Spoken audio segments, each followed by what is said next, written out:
In this video, I'm showing you some instant ramen upgrades directly from Japan.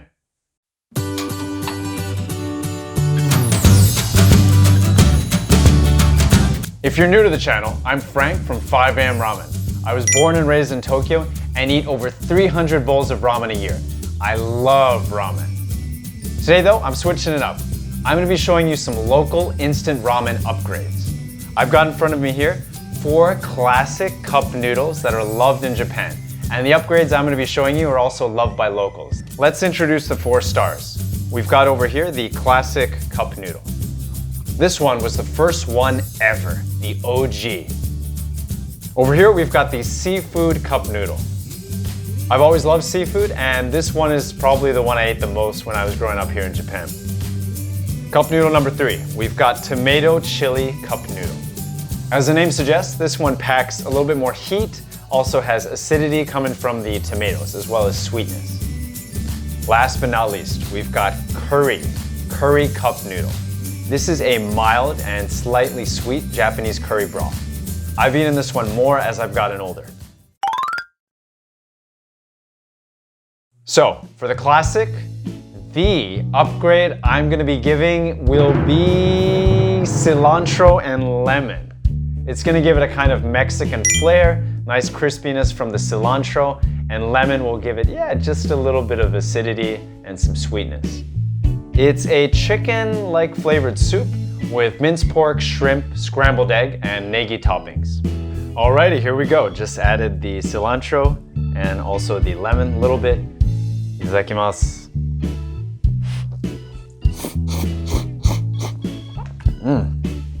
Nice. Considering all the other ingredients in here are not the freshest, it's nice to have that fresh lemon come through, and also the cilantro as well. Gotta remember these little pieces of minced pork. Nostalgia. There we go. Yeah, you can see here.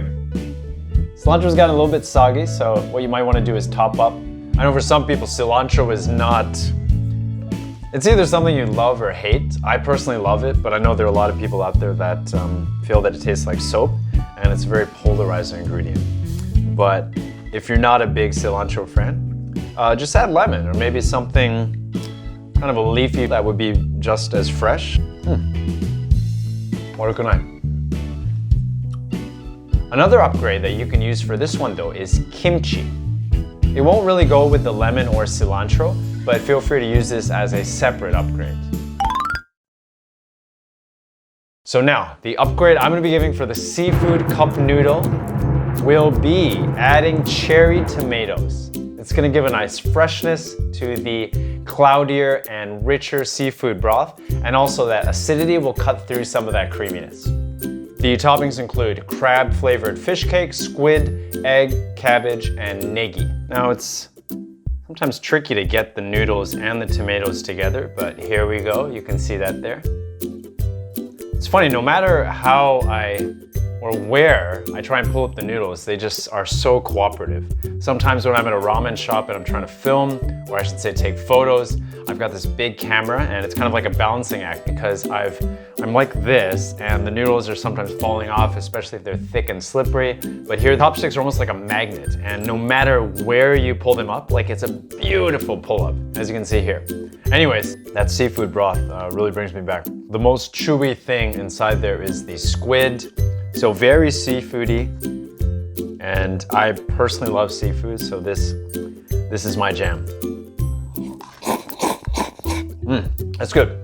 Because the tomatoes are so packed with flavor, with umami, as soon as you bite into one, it just takes over everything. So I think when you're eating it, make sure to have a proper ratio of noodles to tomato, or just cut the tomato into even smaller pieces.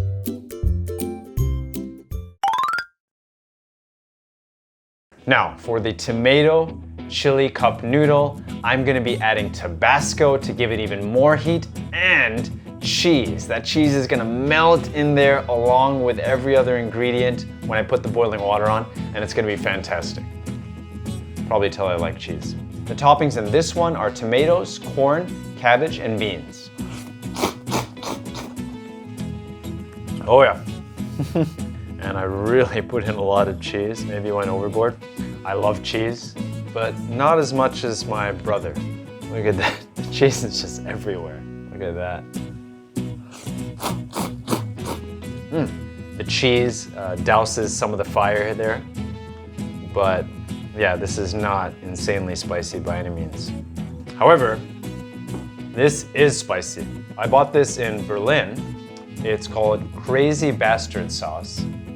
And this version of the Crazy Bastard Sauce is Carolina Reaper and blueberry. Don't taste the blueberry much, but it is super spicy. It's super potent, but what the heck? I'm gonna add some more. All right, mix it again, just so I don't die.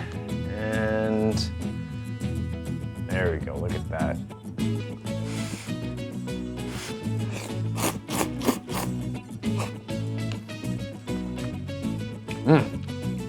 It's like this here, it brought out some of that chili. Maybe also because I gave it a good mix. Oh, that bite was even more perfect. You got the tomato flavor, you've also got the chili flavor and the cheese coming together harmoniously. Got a pretty big clump of cheese in that one. Very good, very good. On to the next one. So we've got the curry last but not least. For this one, I'm gonna be adding natto.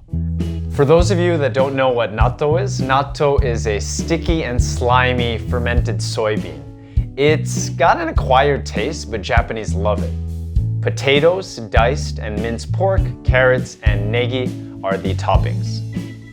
I'm not a huge fan of natto. I don't hate it, but it's not one of my favorite things. If the idea of fermented soybeans doesn't sound like something appetizing, I am not going to tell you what's in soy sauce or in miso. Here we go.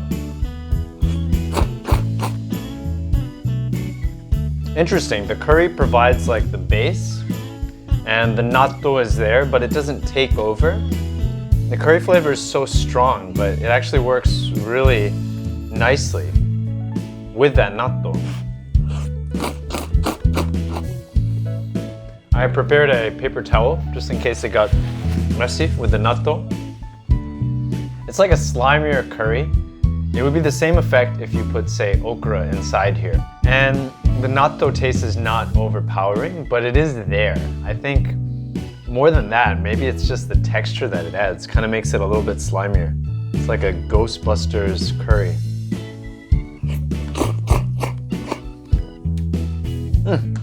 Yeah, surprisingly good. I like this one. Again, not a big natto fan, but enjoyable nonetheless. Have you had natto before? If not, are you scared to try it? Let me know in the comments below. Another thing that goes well with the curry is adding egg yolk. Bonus round.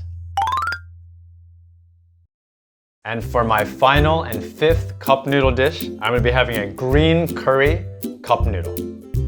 And here we go with the pull-up. Look at that. I added cilantro to this one just like I did originally with the first classic cup noodle because I had some left over.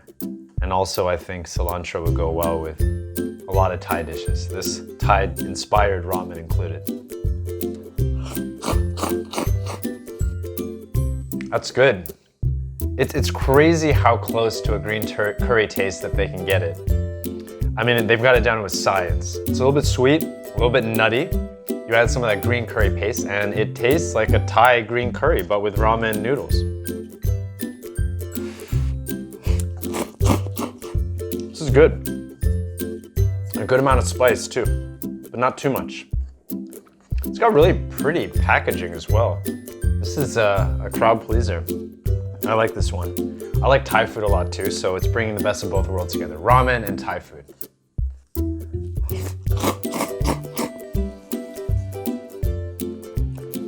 Very, very nice. This one was good. What I'm gonna do now is rank each of these, basically starting at the bottom, going from 5 all the way up to 1, and this is including the hacks, you know, what they did for the cup noodle. If we start at the bottom for number 5, I would have to say the classic cup noodle. I just didn't find it as tasty as some of the other cup noodles. Even with the cilantro and also the lemon, yeah, it just didn't do it as much emotionally for me. Still a solid instant ramen. This is the classic, the OG. We have to pay our respects. I had to choose number 4. I think the curry. I'm a big fan of Japanese curry, all curries really, but Japanese curry is up there. This may be just the natto because I'm not a big fan. This puts it towards the bottom, but I would still put it at number 4. Now, if we had to choose number 3, getting very difficult, I would have to say the chili tomato cup noodle. This was perfect, I think, with the cheese, and make sure you put the right amount of cheese. If it's overflowing with cheese, it's gonna remove a lot of the other flavors there, including the tomato and that kind of chili flavor, but this one was good. Now, for number 2, let's see. I'm gonna have to go with, I think the Thai green curry was a pleasant surprise. Cup Noodle does a lot of limited edition or spin-offs from the main, let's say 4 we got here, and this one worked. Again, hats off to them. Coriander or cilantro hack was a little bit simpler, and also because I had leftover, but it worked well. So this would be my number 1. It's the seafood cup noodle. I think the reason I'm choosing this one also is just because it's nostalgic. I ate this a lot growing up. It's a very familiar flavor, but alongside that seafood taste, you can also get a nice acidity and sweetness from the tomatoes. It's well balanced. If you enjoyed this video, in the next instant ramen series video, I'm gonna be looking at some spicy instant ramen. If that sounds good, please subscribe and I'll see you in the next video. This is Frank, full of instant ramen, and reminding you that Tokyo is the only place on this planet where you can have amazing ramen at 5 a.m. Thanks for joining, and I'll see you next time.